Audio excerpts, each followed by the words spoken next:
Olá, eu sou a Alessandra. E eu sou Salatiel. Nós somos o podcast Pergunta Cheque. Solta a vinheta.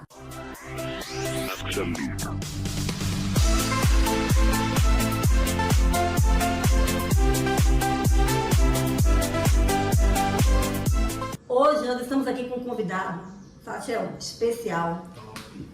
Gente, vocês têm que conhecer pessoalmente. Eu gostei, agradeço muito. Doutor Wanderson, ele é advogado, né, especialista em direito penal. Doutor, seja muito bem-vindo. Obrigado. Antes da gente passar definitivamente a palavra para o senhor, Salatiel, fala dos nossos patrocinadores. A gente precisa lembrar que nós temos pessoas que nos apoiam.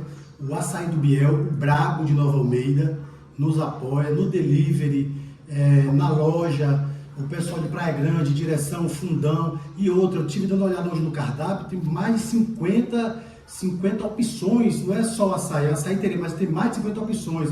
Tem açaí, bolo de pote, milkshake, tem várias coisas, só conferindo. O Brabo de Nova Almeida e outros. Nas redes sociais também, né? Açaí do Biel. Da Granada. A gente tem também Tiel Story, que é uma loja de roupa 100% original. O cara é bravo, trabalha com Lacoste, com Oakley, perfumaria original. Ele também no delivery, para Grande Vitória e fora do estado também. E a loja física dele se encontra em frente ao Hospital Jaime, no edifício comercial Ventura Office, no 6º andar, na sala 313. E também nós temos mais um apoiador nosso que acredita no nosso trabalho, bolos de pote, bolos cremosos ou bolo no pote, como preferir. Na loja do delivery, na região de Nova Almeida, Praia Grande, Direção, os caras têm 15 sabores de bolo, só os top, cara. Ninho com serenata, ninho com Nutella, só os bravos. Só tem um risco, viciar no bolo de pote, no açaí e no Tiel Story. É isso aí. Então a gente agora vai começar com a nossa pergunta cheque com o doutor Wanderson. Muito bem-vindo, obrigada por você dedicar esse tempo, né, que hoje é um bem precioso, né, pra gente, com tanto carinho, o senhor veio até nós. E Salatiel vai estar fazendo as perguntas, porque eu sou mais brava que ele, então eu vou fazer as perguntas cheque. Ele vai fazer as Doutor, perguntas. muito obrigado mais uma vez, quero reiterar isso, porque a gente sabe que o tempo é um bem precioso que nós temos, e o senhor com essa profissão, correria, não é fácil. Agradecer, muito obrigado, Deus continue te abençoando e vamos bater um papo legal aqui hoje, tirar algumas dúvidas, com certeza eu já entendi que sou um cara antenado, certo? Então a gente vai começar. Pelo contrário, a gente nem estaria aqui não, a gente tem aqui algumas perguntas de algumas pessoas que nos enviaram. O William, da cidade de Arataca, Bahia, ele pergunta aqui, a diferença entre criminoso e bandido, isso é apenas um termo usado popular? Ou para a lei, para o judiciário, existe essa diferença entre um sujeito bandido e um sujeito criminoso? Na nomenclatura, né? Sim. É um termo tecnicamente errado.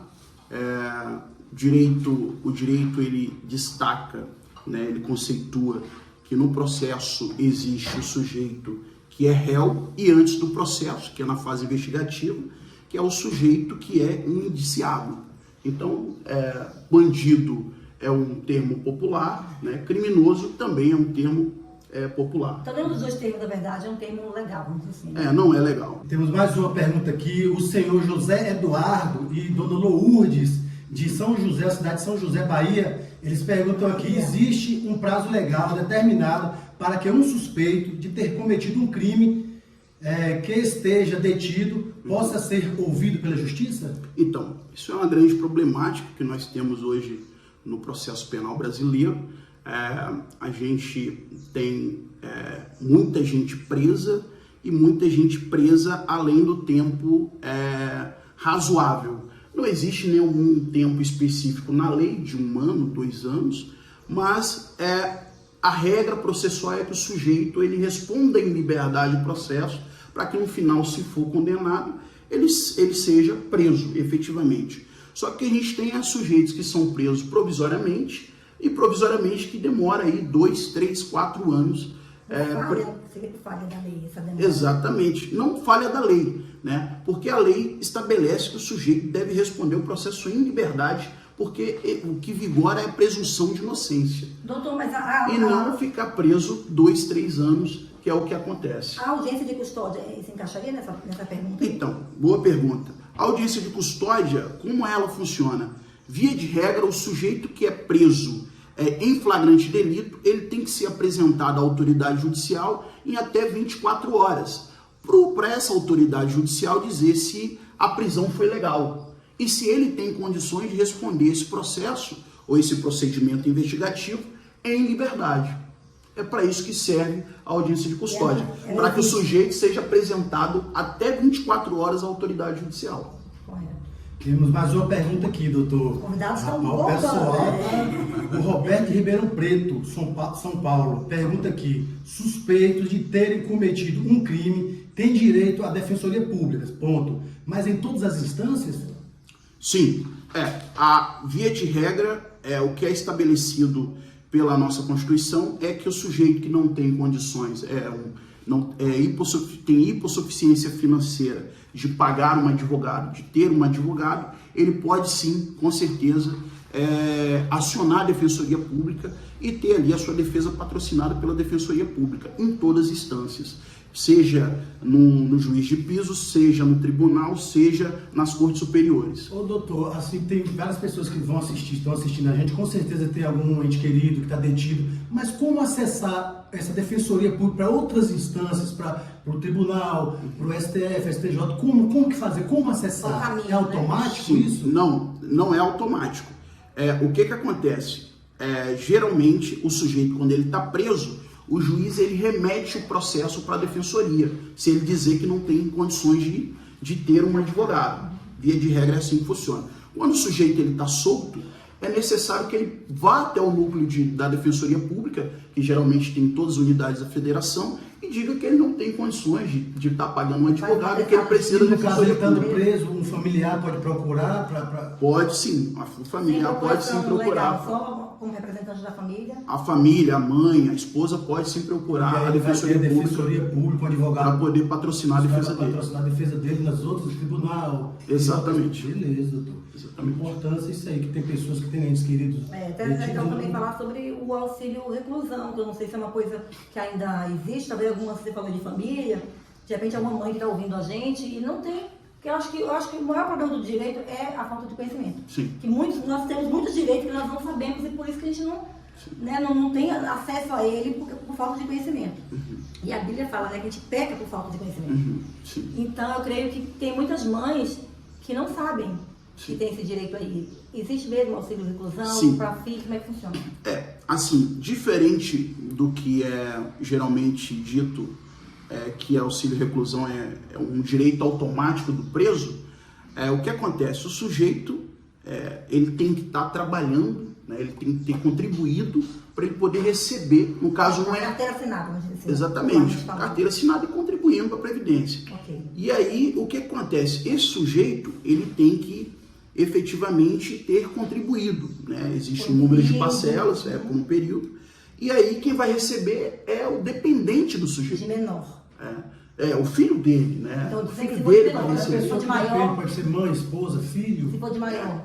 Não, se for maior de idade, não é o dependente dele, porque já é maior. Aqui para a lei Exatamente. independente tem esses critérios de idade e estudo. Exatamente, mas assim, eu preciso destacar também que isso é matéria de direito previdenciário, Ok. apesar de se confundir com o direito penal, porque o sujeito está preso, isso é matéria de direito previdenciário porque a família, né, o sujeito, eles vão ter que procurar a previdência social ok. para poder fazer o requerimento administrativo. Não, essa informação o já INSS.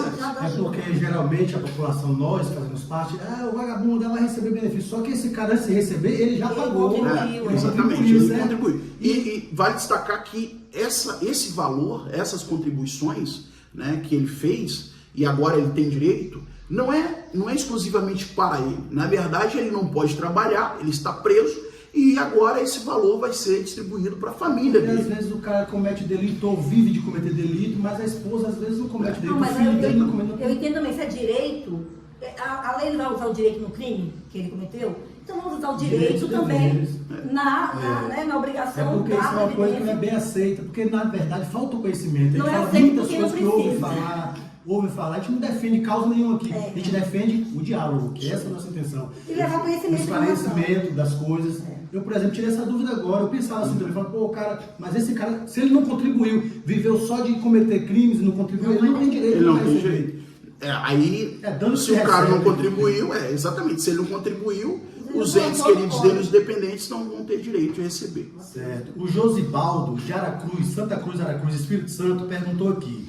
Desvio de energia, doutor, no caso do famoso gato, né? Ou o famoso gato, desvio de energia, o famoso gato, desvio de água, o famoso gato também, criar animais da fauna brasileira sem devida licença dos órgãos, conduzir veículo sob efeito de álcool, entorpecente. Esse cara tá devendo, tá não? Tá vendo tudo muito detalhado. É crime, doutor? Sim, a gente vai avaliar caso a caso, né? Mas porque foram inúmeros crimes aí, pelo que eu vi, que ele Não, a pergunta eu vou explicar se ele quer saber se cada coisa dessa é crime. Então, é o que eu tô te falando. Ele me falou vários crimes. Certo. Via de regra é o seguinte, o cara que comete um crime, ele vai ser investigado e vai ser, né, efetivamente processado. Gato de aviso é crime. É crime. Então, É crime. Dirigir embriagado. De energia é crime. É isso aí. Dirigir embriagado é crime. Entende? Sonegar imposto é crime. Sonegar imposto é crime. Dirigir sem NH é crime. Também. Mas a questão é a seguinte, infração administrativa. Não é crime.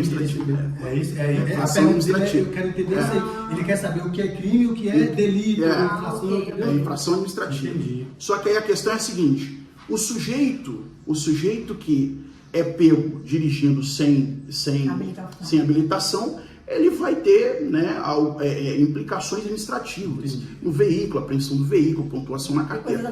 Isso não é preocupação do direito penal. Agora, se ele está bêbado, aí é a preocupação do direito penal. Porque o direito penal, ele se preocupa em punir as condutas mais lesivas à sociedade.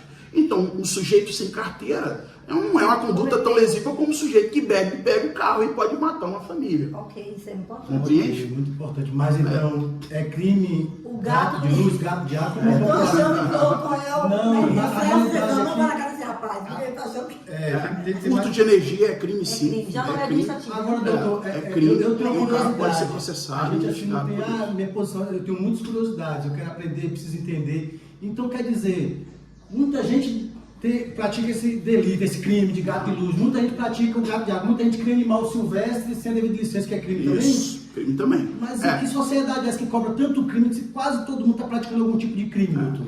Então, isso é importante, é muito importante essa pergunta, porque a sociedade geralmente, né, e as instituições de controle, a polícia, né, e até a nossa política de segurança pública, escolhe quem punir.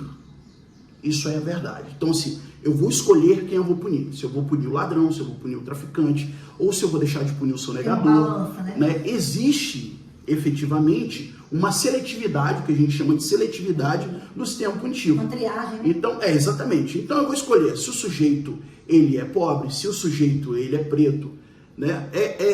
Geralmente é assim que funciona. Existe a seletividade do sistema punitivo e as instâncias, né, de investigação, de controle social, escolhe quem vai levar para cadeia e quem não vai ser levado para cadeia. Na realidade, é o que eu falo, não é a corporação, não é o partido político, é o ser humano, tem ser humano envolvido. Mas essa escolha, esse critério aí, né?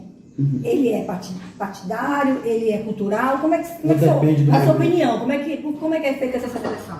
Na verdade, o que acontece? A gente estuda, né, quem estuda direito penal, estuda criminologia crítica, a gente compreende que existe uma cultura de punir. Né? Existe uma cultura de punir no nosso país, em vários países, né, que tem um sistema punitivo como um controle social. Mas o que acontece? Punir é necessário, né, tem um processualista brasileiro que fala que punir é necessário, punir é civilizatório, contudo a gente tem que respeitar as regras do jogo. As regras do jogo é você efetivamente fazer o quê? O sujeito cometeu uma conduta criminosa, ele vai ser investigado, posteriormente ele vai ser processado e se tem culpa no final vai ser preso.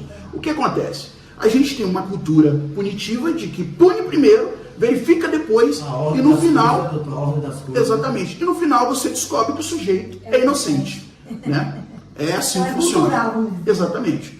E, né, assim, eu vou aproveitar até aqui o espaço para poder falar um pouco sobre o sistema carcerário brasileiro, que efetivamente o que denota hoje é um caos. Né? Durante a pandemia, a gente teve um crescimento alarmante da população carcerária. Hoje o Brasil está com 900 mil presos. Né? É o terceiro país do mundo que mais prende gente. Né? E a gente costuma ver nesses programas policialescos que o Brasil é um país que não pune ninguém, não prende ninguém, que aqui é o país da criminalidade, e na verdade não. Os números têm indicado que aqui pune muito, mas pune bastante, demasiado. Inclusive, mais de 40%, mais de 45% da população carcerária brasileira é de presos provisórios. Eu estou dizendo o quê? De pessoas que ainda não teve a culpa formada, pessoas que não tiveram diante de um juiz para poder ali efetivamente se explicarem, apresentar defesas, razões. Então, eu estou falando que 45% dessa população carcerária pode ser inocente. E a gente tem 900 mil presos, sendo o terceiro país do mundo que mais prende. Isso é cultural. Na verdade, eles foram condenados. Você está engaiolado, está condenado, né? Nessa cadeia, por exemplo, o sujeito foi preso. Aí ele fica ali 3 anos preso, um exemplo. Aí depois, esse cara, ele foi absolvido, ele não tinha culpa. Mas esses 3 anos da vida do sujeito que ele ficou ali, vai para conta de quem, doutor? Assim, se ele provada a inocência, o sujeito ele pode processar o Estado, né? Ele pode encontrar um advogado, né, um civilista, e mover uma ação judicial, né, pedindo indenização contra o Estado. Mas é uma ação mais morosa, né, demora muito tempo, os índices de condenação do Estado não são tão elevados assim, né? E para poder sair, aí evidentemente assim, a condenação do Estado demora muito tempo. Doutor, o senhor puxou um gancho aqui. Geralmente o defensor público, o Estado paga ele, mas paga quando? Tem um prazo? Paga talvez um dia para as próximas gerações? Me explica um pouco sobre isso, doutor. O defensor público? No caso, o senhor foi nomeado para defender um indivíduo que não tem condições de pagar um advogado particular. Sim. O Estado vai ter que te pagar. Sim. Nomeou. Mas esse pagamento, ele acontece em vida ainda? Não, então, aí é diferente. O advogado, geralmente, o sujeito que ele não está sendo assistido pela defensoria, ou ele não tem condições de pagar um advogado particular, o juiz pode nomear um advogado dativo. O advogado dativo é aquele advogado pro ato, que está passando ali no corredor do fórum, é nomeado mesmo o juízo. E aí o que acontece? Como advogado, você pode negar, falar, não, doutor, não quero. Posso sim, o claro. promotor ele já é um cargo de promotor, né? Não é assim. Não, o promotor é o que faz a acusação, o trabalho de acusação. A defensoria, assim, porque são coisas diferentes. A promotoria, ela é encarregada de exercer a acusação. Fazer o controle externo da polícia, que faz a investigação, né? E continuar com essa acusação durante o processo judicial. Então, essa é a competência da promotoria de justiça. Tá? E o defensor é defender aqueles sujeitos que não têm condições de pagar um advogado. Isso é o papel da defensoria pública. O defensor ele já é um cargo. Exatamente. É uma prova de título, você faz concurso público. Tá? E o juiz é a mesma coisa, faz concurso. Então ele tem um salário, né? A prova de títulos. E o advogado particular, em algumas oportunidades, ele, na ausência do defensor público, ele sim pode ser nomeado para poder defender aquela pessoa que tem condições. Mas o Estado, no caso, te paga por esse honorário? O Estado paga sim, paga todos os advogados. Prevista, paga realmente, ou é aquele jogo de Estado? Sim, geralmente paga rápido, né? Paga em 4, 5 meses, geralmente assim. Tem mais perguntas aqui. Tá bom. Então aqui a gente tem a pergunta de Jonathan, de Balneário, de Ponto da Fruta, Vila Velha, Espírito Santo. A esposa, olha só aquela história, a esposa estava alterada. De um amigo. E aí o amigo, não foi a esposa que ligou, a esposa estava alterada, já ligou logo para a viatura para se autoproteger. Não esperaram ligar primeiro, com medo da tal da Maria da Penha. A esposa estava alterada, o esposo estava se desentendendo, a esposa alterada, o esposo ligou para a viatura. Existe alguma lei que protege o homem? Então, existe a lei, via de regra, ela protege as vítimas, né? Ela pune os sujeitos que cometem condutas criminosas, e essas condutas criminosas podem ser praticadas tanto por homem quanto por mulher. Então a lei da Maria da Penha é para quem? Na verdade, a lei 11.340, que é a lei Maria da Penha, ela veio trazer uma proteção maior para as mulheres vítimas de violência doméstica. Né? Então, exatamente, existia um movimento de mulheres feministas na época que promoveram, né, pressionaram o Congresso Nacional para poder fazer a promulgação da lei da Maria da Penha. A Maria da Penha além de algumas previsões de crime, traz também medidas protetivas de urgência, que é quando a mulher ela é agredida pelo esposo, ela pode procurar a autoridade policial e lá fazer um requerimento, né, de medida protetiva de urgência, e esse sujeito vai ter uma decisão judicial, esse sujeito vai ser afastado do lar por determinação do juiz. O crime aí é a agressão. A Maria da Penha é o agravante da agressão, no caso? Não. A Maria da Penha são vários tipos penais e também, não só tipos penais, né, que é o que eu estou falando, que são crimes, né, tipificações de crimes, que trazem proteção para as mulheres. Certo. Então, também quer saber se o homem é agredido. Agora, agressão é crime, se a mulher agrediu o cara... Mas aí a não, mulher... Então, mas aí ela tem uma lei específica. Geralmente, o rito da Maria da Penha é um rito especial.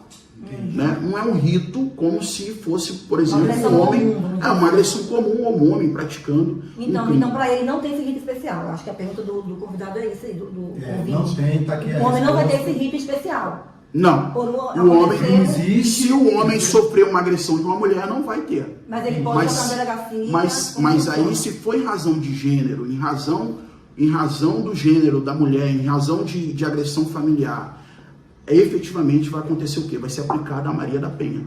Okay. E esse sujeito vai ser afastado do lar e vai responder nos crimes da Maria da Penha. A agressão partindo do homem para a mulher. Se partir da mulher para o homem, é só crime de agressão. Exatamente. Entendi. Tá respondido então, aqui. Jonathan, não existe uma lei que te cobra assim, específica, mas existe a lei de agressão independente de gênero, correto, doutor? A Jane, brasileira que mora na França, doutor, ela quer saber, quando a pessoa comete um crime fora do país, se é a mesma coisa, lei, tratamento, tanto o brasileiro cometendo lá fora, creio que ela mora na França, ou um francês cometendo aqui, usar como exemplo. Uma ótima pergunta, ótima pergunta. Então, todo país do mundo tem sua jurisdição. Todo país do mundo tem sua jurisdição. Então, via de regra, o sujeito que ele comete um crime no Brasil, ele vai responder pela jurisdição do Brasil. Do Brasil. O sujeito que comete um crime na França vai responder pelas leis e a jurisdição da França. Mesmo ele sendo brasileiro. Mesmo ele sendo brasileiro. O sujeito que mora na França e comete um crime no Brasil, ele vai responder de acordo com a jurisdição e as leis do Brasil. O que pode acontecer? Pode acontecer do sujeito cometer o crime na França e vir para o Brasil. E a França pedir a extradição desse sujeito. Exatamente. O brasileiro cometeu um crime na França e aí ele veio para o Brasil. A França pode pedir a extradição desse sujeito.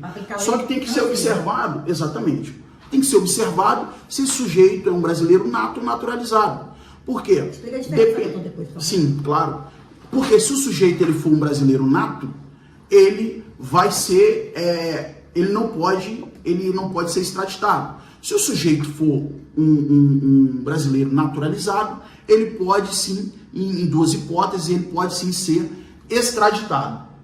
Né? E aí ele vai ser levado para a França para poder responder pelos seus crimes lá na França. Prevalece a lei da nação, do país que prevalece. Exatamente. Essa brecha que ele falou, do nato naturalizado. Nato naturalizado, exatamente. Então, o que acontece? O sujeito que comete um crime na França, a regra é essa. Ele vai responder a jurisdição da França, mesmo sendo brasileiro ou francês, ou egípcio. É o território que conta. Exatamente. Esse sujeito comete um crime aqui no Brasil, ele vai responder, pelas leis de jurisdição aqui do Brasil. A Jane, ela questiona no final da pergunta dela, por que quando é o contrário, aqui no Brasil, por exemplo, o estrangeiro aqui no Brasil tem mais regalias, mais ou menos isso que eu quis saber. Por que lá a regra é tão severa ou é aplicada a lei e aqui no Brasil dá essa folga? É por causa de jurisdição? Seria isso? Então, mais uma vez, existe uma visão de que o nosso país, o Brasil, é um país, mais uma vez, né, eu estou destacando isso porque é importante. Existe uma visão da grande maioria das pessoas de que o Brasil é um país que não pune tanto assim e os sujeitos têm tranquilidade, os criminosos têm tranquilidade para saírem na rua, cometer o crime que não dá nada. Só que os números, eles mostram um aspecto muito diferente desse que é apresentado para a gente. Exatamente. E aí o que acontece? O sujeito francês O sujeito italiano que comete um crime no Brasil, ele vai ser punido, ele deveria, tecnicamente falando, ser punido como um brasileiro. E não ter nenhum privilégio. Mas geralmente, na prática, o tratamento é diferente.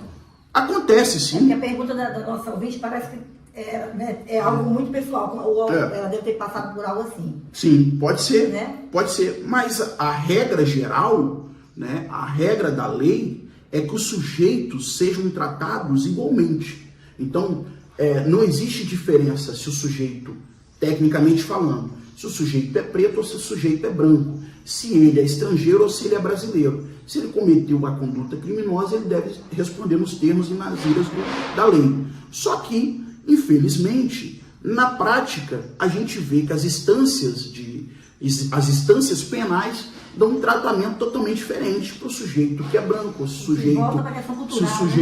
sujeito ele é preto, ou se o sujeito é rico, ou se o sujeito é pobre, se é mulher ou se é homem. Infelizmente, até isso a questão acontece. de menor, né? A lei para menor comete o mesmo crime, mas é diferente. Aí é uma proteção do ECA, né? Do ECA, do Estatuto da Criança e Adolescente, né? Que estabelece o seguinte: as crianças e os adolescentes merecem proteção maior, né? Então eles compreendem, e aí existe uma grande discussão no nosso país sobre a redução da maioridade penal, que é o seguinte, que é você punir os adolescentes que cometem fato análogo ao crime, né? Porque adolescente ele não comete crime, ele comete um fato análogo ao homicídio, um fato análogo ao crime de roubo, ao fato análogo ao crime de estupro, ele não comete crime. Então, essa criança ou esse adolescente que é levado, né, até a autoridade judicial, ele vai ter um tratamento diferente do adulto. É isso que estabelece a nossa Constituição e é isso que estabelece a nossa lei penal. Doutor, uma curiosidade que eu tenho, porque é cultura. A gente quer combater crime cometendo crime. O cara bateu no outro, eu vou bater nele também. Por exemplo, pode ser um pastor, pode ser um policial, pode ser um advogado, pode ser um comerciante, um empresário. Assim, agrediu, vou responder com agressão. Tudo é crime para todo mundo? Ou se eu for um pastor, por exemplo, eu posso agredir uma pessoa pelo fato de ser pastor ou policial? Eu tenho essa proteção? Ou aquele linchamento, né? Vamos linchar o cara que roubou aqui na rua. Aí a população junto e lincha o cara. Aí, cometendo crime também? É crime para todo mundo? Exatamente, é crime. Você não pode encontrar um sujeito cometendo um crime contra o patrimônio, que seja furto ou roubo, e pegá-lo na rua e começar a lixá-lo, chamar o seu vizinho, chamar o cara da esquina e começar a bater nesse sujeito que você também está cometendo crime. E vai ter investigação, né, para poder apurar a sua conduta e você vai responder um processo criminal. Então, o que deve ser feito? Se o sujeito está cometendo um crime, né, ele tem que ser preso em flagrante. Qualquer pessoa do povo pode prender o sujeito que está cometendo um crime em flagrante. Dá voz de prisão. Você pode dar voz de prisão, exatamente. Você dá a voz de prisão e aciona a polícia. Mas sem lixar o sujeito, sem bater. Nem colocar também sua integridade física em risco, né, doutor? Exatamente. É importante isso. Então, a regra é a seguinte: o sujeito está cometendo o crime, você prende ele. Se você bate nesse sujeito, se você pega uma barra de ferro, dá na cabeça, chama o vizinho para dar um chute, você também está cometendo um crime. E você vai responder. Doutor, e se eu não participar do crime, mas eu instigá-lo? A população está aqui na rua da nossa casa aqui, batendo em alguém. Eu não vou encostar nele, mas vou ficar instigando. Porque eu vejo isso muito em rede social. As pessoas começam, temos que matar, a pessoa fez isso, tem que morrer. Isso aí é crime, não é, doutor? Também é crime. Aí tem que ver, no caso concreto, a conduta que você praticou. Porque... existe um sim, artigo evidente, pra isso, né? evidente. Mas o que a gente vê nas redes sociais, geralmente, é que os sujeitos, eles cometem vários crimes, né? Mas o que é muito recorrente é crime contra a honra, né? Que é injúria, calúnia, difamação, e crime de ameaça, achando que a internet, via de regra, é uma terra sem lei. E, na verdade, não é. Mas entra nos crimes da delegacia da internet, né? Exatamente. Existe uma delegacia especializada virtual, para investigar esses crimes virtuais que são praticados pelos internautas. Doutor, eu vejo muito, eu percebo o seguinte: nós somos sociedade, certo? Mas a sociedade é assim: o cara que comercializa droga, que é crime, não acho certo, ele acha que o cara que estupra, que é crime, que eu não acho certo, tem que morrer. O cara que tem um desvio de luz, que, o famoso gato, que pratica um crime, que é crime Não também, é nosso irmão, ele não é acha, não, né? ele acha que o cara que vende droga tem que ir preso. Então a gente está na sociedade que não generalizamos, que assim, quem vai julgar o quê? A gente quer fazer o papel de delegado, investigar, de promotor, acusar e de juiz sentenciar. E de vítima, né? Porque é sempre vítima. Então, a nossa sociedade, ela é genuinamente punitivista. Isso quer dizer o quê? Todo mundo pede punição. Sem olhar a cara, sem perceber primeiro se o sujeito, se averiguar se o sujeito efetivamente cometeu o crime, se é fake news, se é falácia. Culturalmente, a nossa sociedade quer punir. Tem fome de punição. Então, o que acontece? Você pede punição para todo mundo. Para o bandido, o traficante, para o ladrão. Mas quando você comete um crime, você não quer punição para você. Nome, né? Quando seu filho comete um crime, você quer que as instâncias sejam mais favoráveis, mais garantistas, mais brandas com seu filho. Então, é isso que infelizmente acontece então, na na verdade, sociedade a gente brasileira. cobra da justiça, mas nós não somos justos.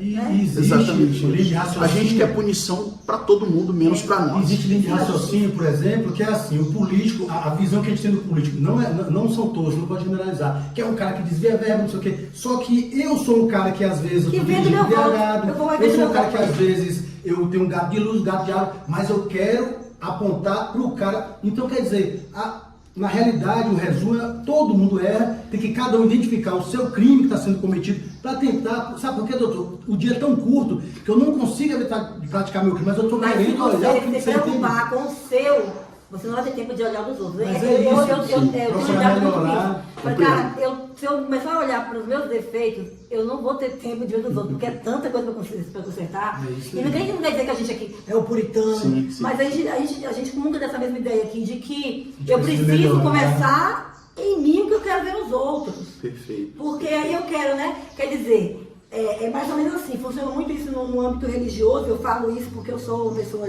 né, que frequento entidades religiosas. No âmbito religioso, assim, se o cara não dá o dízimo, não estou aqui fazendo apologia, ninguém tem a ver com o que eu penso em relação ao dízimo, não. Mas o cara não dá o dízimo, beleza.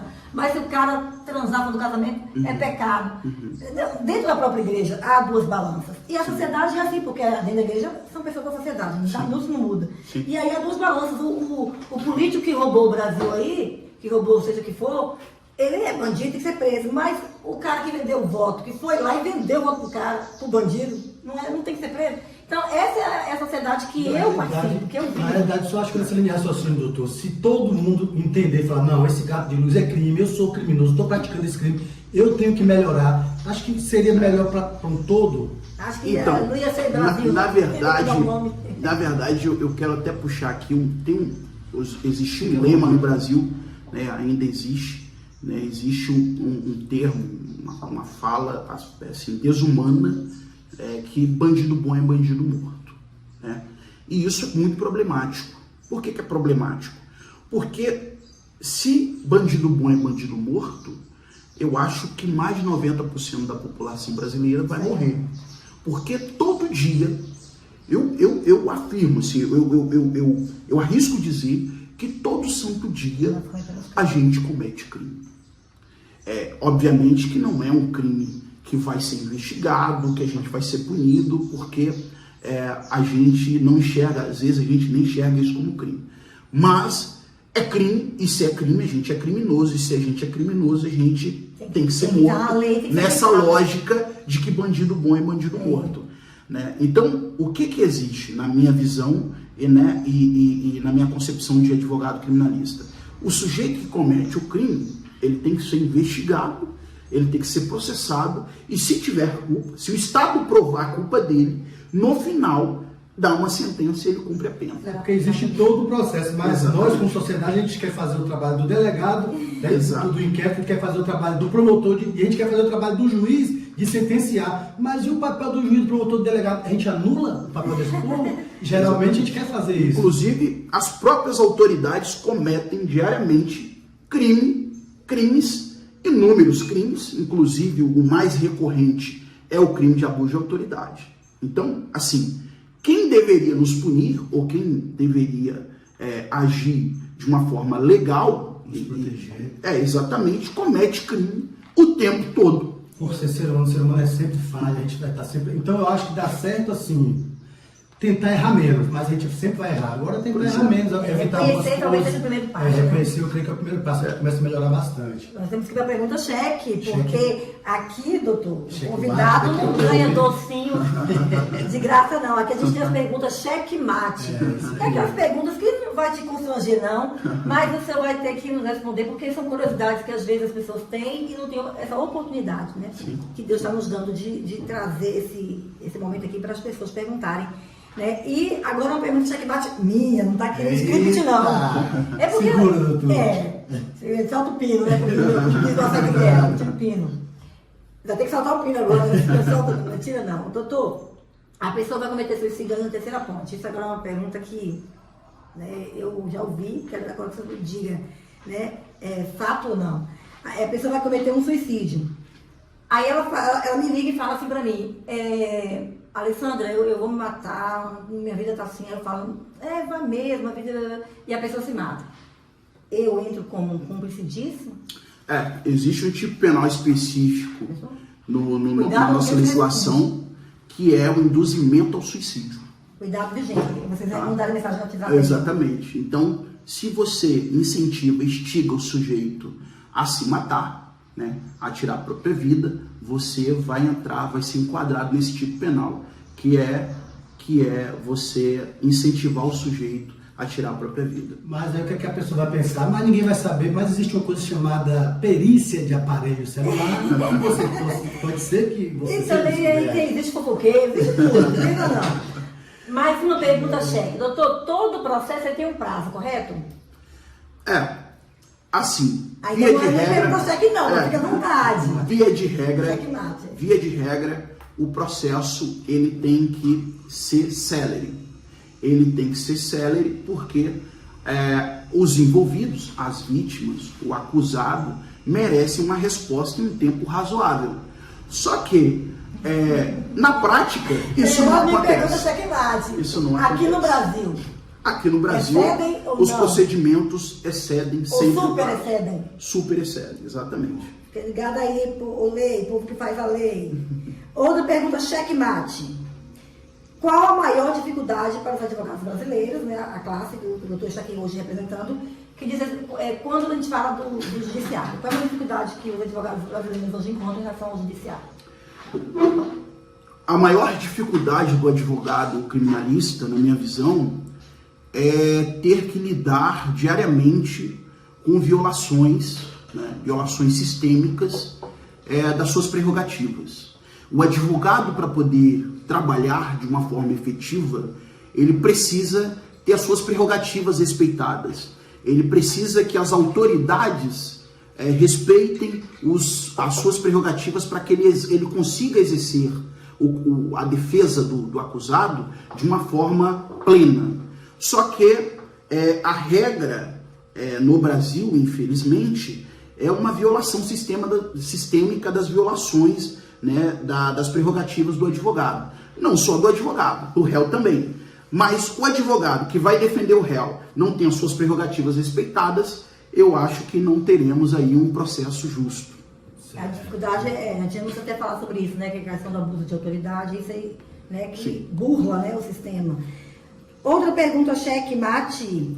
Quando algum direito dentro de um processo não é reconhecido por nenhuma das instâncias, o que fazer? Como proceder nesse caso? Então, o que a gente tem hoje? A gente tem um juiz de piso, né, que é aquele juiz que geralmente é distribuído o processo inicialmente. Esse juiz, no final do processo, depois de ouvir testemunho, de avaliar as provas, ele vai dar uma decisão, dizendo se o sujeito ele é inocente, ou se ele merece aquilo, ou se ele não merece. E aí, né, o insatisfeito com essa decisão pode recorrer para o tribunal. Se o tribunal estadual, no caso, exatamente, o Tribunal de Justiça não considerar os argumentos apresentados pela parte prejudicada, a parte poderá recorrer para as Cortes Superiores, que é o STJ, que é o Superior Tribunal de Justiça, e o STF, que é a Suprema Corte do país. Agora, suponhamos que nem a Suprema Corte reconheça o direito pleiteado ali, pode sim ter aí a pessoa recorrer aí à Corte Internacional de Direitos Humanos para poder ver ali o seu direito reconhecido. Última pergunta, checkmate. Essa acho que vai doer na canela, doutor. Um advogado criminal, como é o caso do senhor, pega um caso de um criminoso, confessa para o advogado, ele confessou para o advogado, né, que é criminoso. Como que é a defesa desse indivíduo? O senhor vai... Vou dizer o senhor não, tá? Vamos dizer assim, a classe, né, de advogados que representa esse criminoso vai induzi-lo, vamos falar de prática mesmo agora, tá? Não teoria, vai induzi-lo a falar inocência ou permanecer calado, aquela coisa, né? Tem o direito de permanecer calado, ou o papel do advogado, vamos dizer assim, a maioria dos advogados criminais, como faz? Ele vai falar assim, cara, tu falou pra mim que tu é inocente, mas tu fica quieto, deixa que eu lá vou resolver, não assume esse B.O. não. Ou ele vai falar assim, você falou pra mim que você é culpado, mas você deixa que eu lá resolvo. Ou o senhor vai encontrar na lei, agora o cara realmente cometeu, mas vamos encontrar aqui na lei para fazer o caminho do processo, justificar, encontrar brechas. Como é que, na prática, não o doutor Wanderson, mas advogados criminais, como é que funciona? A regra, né, que existe no sistema de garantias processual penal é que o sujeito ele tem a presunção de inocência e ele tem o estado de inocência garantido até o final do processo. Né? Mesmo ele assumindo? Não. A questão é a seguinte, ele pode assumir para o seu advogado, né? Mas o seu advogado não tem nenhuma obrigação legal de levar essa informação para as autoridades, porque é advogado do sujeito. Ele defende o sujeito. Todo o processo também deve existe. Então quem tem que provar que o sujeito realmente cometeu o crime é a acusação. É a acusação.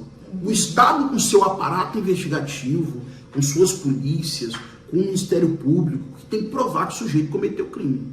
Se o Estado não prova, se o Estado ele é ineficaz, ele é débil em provar que o sujeito cometeu o crime, esse sujeito vai continuar solto e vai continuar livre. Então eu posso dizer que o papel do advogado, já em um caso dele ser culpado, porém confesso apenas para o seu advogado, é dificultar, defender, usando as brechas da lei para dificultar que a acusação não encontre essa prova? Na verdade, o que acontece? O advogado, ele não encontra brechas na lei, né? Ele caminha de acordo com predicados legais, né? Do que determina a lei, né? A lei, ela garante ao sujeito a presunção de inocência, o estado de inocência. E o que acontece? O Estado tem que provar e o advogado, ele está na ala de defesa, né? Ele está ali do lado do réu, né? Defendendo o réu. Ele responde as perguntas que são feitas para ele pela acusação, correto? Exatamente. Então, assim, o que acontece? O advogado, mais uma vez dizendo, ele não tem obrigação de entregar o seu cliente, né? Ele tem que defender o seu cliente. Quem tem que provar que o cliente cometeu o crime é o Estado. É a acusação, porque a gente tem aquela ideia assim, poxa, o advogado criminal vai defender o cara que de fato é culpado, vai falar o quê? Vai mentir? Eu estou falando a uma população leiga, né, como eu, a gente tem essa ideia, vai ter que chegar lá e mentir. É importante destacar isso aqui, assim, todo mundo tem direito à defesa, todos, sem exceção. Quem cometeu não um crime. Exatamente. É imprescindível que o sujeito tenha defesa. Até porque se ele não tiver advogado, não dá nem para poder puni-lo. E o Estado vai nomear um se ele não tiver um poder pagar. Exatamente. Mas se o processo correr sem advogado, o processo é nulo. O processo é nulo. Então até para punir, precisa de advogado. Sem advogado não tem processo. Sem advogado não tem processo democrático. E não tem a garantia dos direitos e garantias fundamentais do sujeito. Eu entendi que em algum momento o senhor falou classe social, de raça, essas coisas. A gente sabe que no nosso país existe muito isso. Inclusive isso é cultural. Cultural que eu falo, de bisavós para os avós, para os pais. E o nosso país é um país racista, sim. Eu reconheço isso. É um país homofóbico, sim, eu reconheço isso. Machista, sim? Machista, sim, eu reconheço isso. Agora, isso é uma questão que a gente vai trazer na sequência dos podcasts, isso é uma questão que envolve 1000 coisas, porque envolve também verbas destinadas, que algumas pessoas, cada ponta do iceberg, não tem noção. Existem pessoas envolvidas com essas verbas. Que usa aquela classe social para então, fazer são vários movimento que pontos. São vários pontos. Não usar. sou a favor do racismo, não sou a favor da homofobia, não sou a favor do machismo, mas eu sou a favor de um debate, porque tem muita gente sendo só usada também, e na verdade, às vezes, a intenção aqui não é combater o racismo, a homofobia. Tem verbas, tem pessoas que não sabem que existem verbas destinadas, então são... O outro dia a gente vai trazer esse assunto para a gente conversar melhor sobre isso. Mas se o senhor quiser falar uma coisa sobre isso também, por favor. A questão racial tem uma relação direta com o sistema punitivo brasileiro. Não dá para a gente falar sobre direito penal sem falar de racismo. O racismo no nosso país ele é institucional, é um racismo estrutural. O que eu quero dizer? O que eu estou dizendo com isso? O racismo institucional ele está nas entranhas das instituições. Né? Não estou dizendo que o delegado de polícia vai sentar com seus investigadores e vão falar bem assim, vamos indiciar aquele sujeito porque ele é preto. Não, é uma coisa que está embutida na cabeça. Que é cultural e que está enraizado na mentalidade de que o sujeito negro ele está mais propenso, exatamente, o negro pobre, ele está mais propenso a praticar crime. Existe essa concepção dos órgãos de segurança pública. Então, a seletividade do sistema punitivo caminha muito nisso. Então, se o sujeito ele é negro, ele é pobre, ele está muito mais à margem, ele está muito mais na iminência de ser preso, de ser punido pela condição de negro. Isso ainda é muito forte, doutor, ainda não tem muito. Não a lei, porque a lei ela não faz esse caráter distintivo. Né? Ela não faz esse caráter distintivo. Só que, na hora das instâncias de controle fazerem a apreensão, fazerem o processamento dessas pessoas, das condutas dessas pessoas, elas adotam critérios racistas, infelizmente. Critérios racistas que acabam levando essas pessoas a sofrer um inquérito policial, um processo penal e até a prisão. Ô doutor, o senhor acha assim, que tem algo que a gente pode fazer assim, por nossa conta? Não, eu vou tentar melhorar isso de alguma forma. O senhor acha que tem algum caminho, o senhor pode falar sobre isso, alguns cuidados que o senhor toma, ou tomou? Eu acredito que o caminho é a discussão, é o letramento racial, é a compreensão da sociedade que nós vivemos. Vocês mesmo já disseram aqui que a nossa sociedade ela é racista, ela é machista, é homofóbica. Vocês sabem disso. Sim. Vocês já têm essa concepção, esse letramento. Então, esse espaço aqui, né, que a gente está tendo agora, é um espaço democrático que a gente está promovendo esse debate, né, que é muito bacana. E isso aqui é um caminho. Né? Isso aqui é um caminho. É uma pequena ferramenta, né? Isso aqui é um caminho. Mas, assim, num sentido muito mais amplo, as instituições elas devem discutir isso, né? Essa discussão sobre racismo, sobre seletividade do sistema punitivo tem que ser um debate nacional. Tem que haver um diálogo. Tem que ser um debate nacional. Das escolas, tem que haver um diálogo. Sabe por quê, doutor? Porque como que eu vou aprender com o senhor se eu não conversar com o senhor? Como que eu vou... Só que hoje a sociedade ela não quer escolha, ela quer impor. As pessoas não conseguem se sentar e conversar como a gente está conversando aqui. Porque é difícil essa conversa. Mesmo porque o racismo não é uma questão de ideia, né, de opinião. Envolve mil coisas. Às vezes a pessoa pode ser racista sem perceber que está sendo racista. Então tem que ser ensinado, ó, isso aqui não é legal, isso é crime. Legal. É crime, né? Porque tem pessoas praticando crime sem saber nem o que é crime e julgando crime de outras pessoas, se pondo como juiz. Então não tem como, cara. A gente vai ter que mudar isso. Exatamente. De alguma forma eu creio que isso aqui pode ser um começo para essa mudança. Que a gente não alcance nossos netos, bisnetos, mas a gente vai começar isso aqui, já começou. Perfeito. E essa mudança vai ter que começar, vai ter que acontecer, doutor. Doutor Wanderson disse que uma andorinha só não faz verão, mas eu acredito que ela acorda o bando. Então é isso que a gente está tentando aqui, acordar o bando. Não somos donos da razão, a gente tem nossa linha de raciocínio, estamos prontos para o diálogo, né? Estamos prontos para o diálogo. É muito bacana esses espaços assim, né? Espaços como esse, eu já tive a oportunidade de participar algumas vezes. Promover esse debate, um debate fecundo. Essa troca de ideias, né, doutor? É um debate fecundo. Para a gente é aprendizado, né, doutor? E vocês estão, de fato, democratizando a informação. Né? Vocês estão, de fato, democratizando e levando, né, essa discussão para outras pessoas. Não né? tem ideia de onde vai chegar a alcançar. Que é uma reflexão genuína e necessária para a nossa sociedade. Que bom, cara. Discutir o direito penal, falar sobre racismo que atravessa as nossas vidas, falar sobre homofobia, sobre transfobia, é necessário, é um debate urgente e que a gente tem que estar falando. Doutor, eu vou fazer uma observação aqui. Às vezes eu sou um cara muito pensador, pensando 2023 anos depois que Jesus falou algumas coisas. Hoje, 2023 anos, ele fala ali as mesmas coisas. E essa evolução dessa humanidade é o que isso, doutor? Que evolução é Que evolução é essa? Que 2023 anos depois, Jesus usaria as mesmas palavras. É porque nós E se encaixaria perfeitamente, seriam atuais. Sim, sim. Vamos no próximo cante mesmo, vá no pé, atira a primeira pedra que nunca errou. Isso cabe até hoje perfeitamente, doutor. Concordo. Mas e a evolução, doutor? doutor? E a evolução? Cadê? Que evolução é essa? Que evolução é essa? Evoluiu? A humanidade, ela, assim, na minha visão, e aí eu já saio um pouco assim da minha área técnica, Agora é o Wanderson falando. né? Mas assim, nas minhas leituras mais íntimas, a sociedade brasileira e assim, nível mundial, ela tem sempre o seu retrocesso civilizatório, tem sempre o seu momento de retrocesso civilizatório. Então, a gente viveu 2 grandes guerras, né, que matou inúmeras pessoas, acabou essas 2 grandes guerras, que foi a Primeira e a Segunda Guerra Mundial, milhares de vítimas, né, dessa guerra, e a gente vive hoje, em várias partes do mundo, situações de guerra permanente, né, a guerra da Ucrânia, na Al-Qaeda, né, assim, no Oriente Médio, né, até guerra ideológica. Exatamente.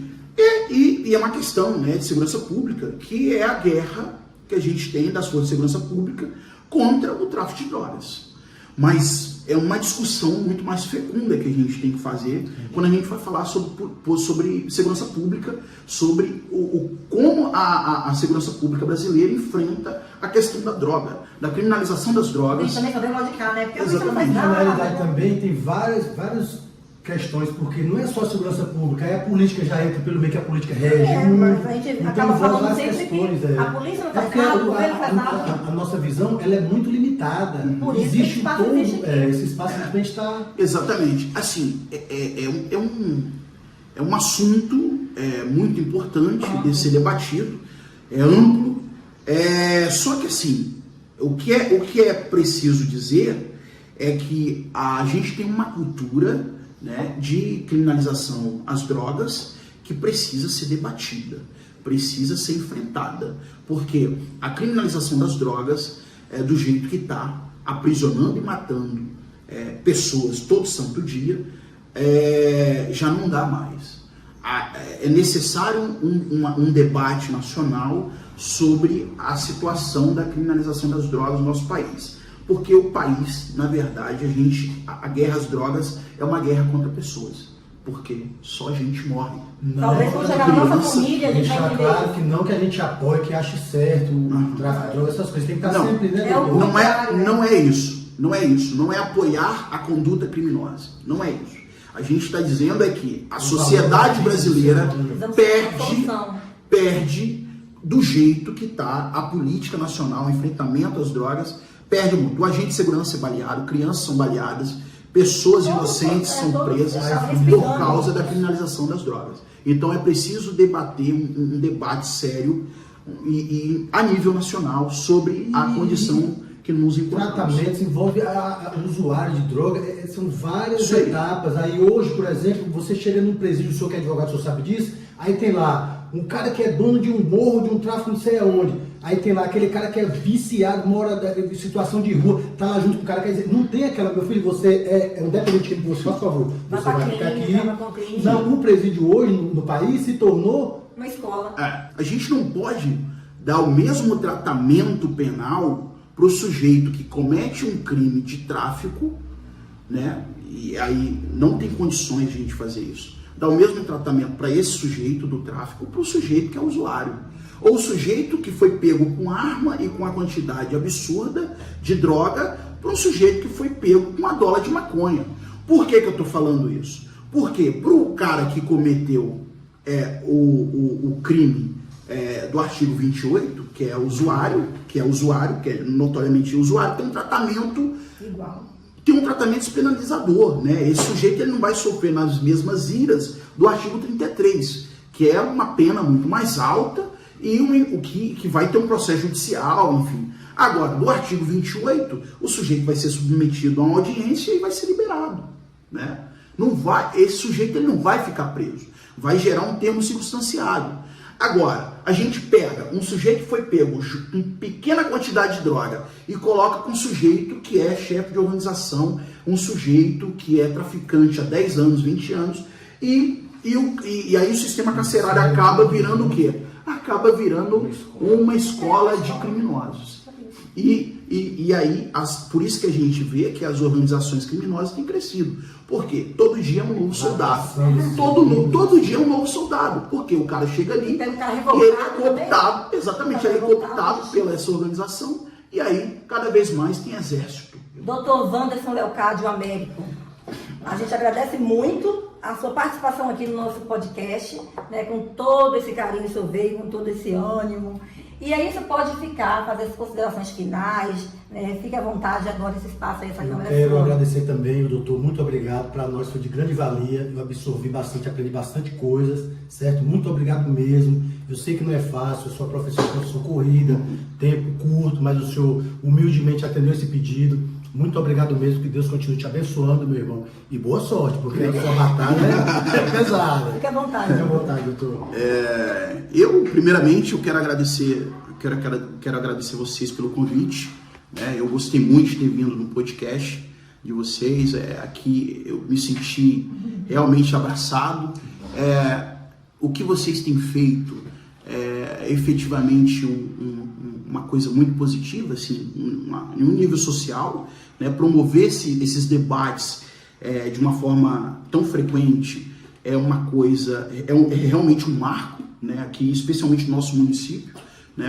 A nossa cidade, a cidade da Serra, é uma cidade que a gente vê que cada dia que passa, os índices de apreensão de droga, de violência, de crime contra o patrimônio aumenta, e a gente precisa explicar por que isso acontece. A gente precisa explicar, né? A gente precisa explicar a raiz da coisa. E esse espaço é um espaço para a gente debater essas ideias, falar sobre direito penal e falar sobre a nossa sociedade. A sociedade está marcada por desigualdade, por violência diária. Então, assim, eu quero agradecer vocês pelo convite.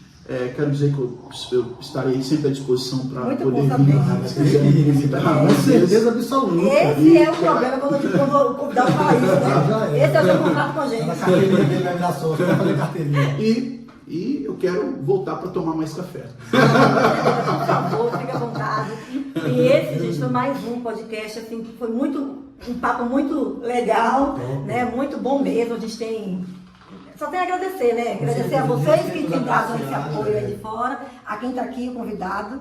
E agradecer a Salah, que hoje está na casa dele, né? Ontem foi na minha casa. Sejam bem-vindos, amigo meu de lá. Esse foi mais um podcast. Pergunta Cheque.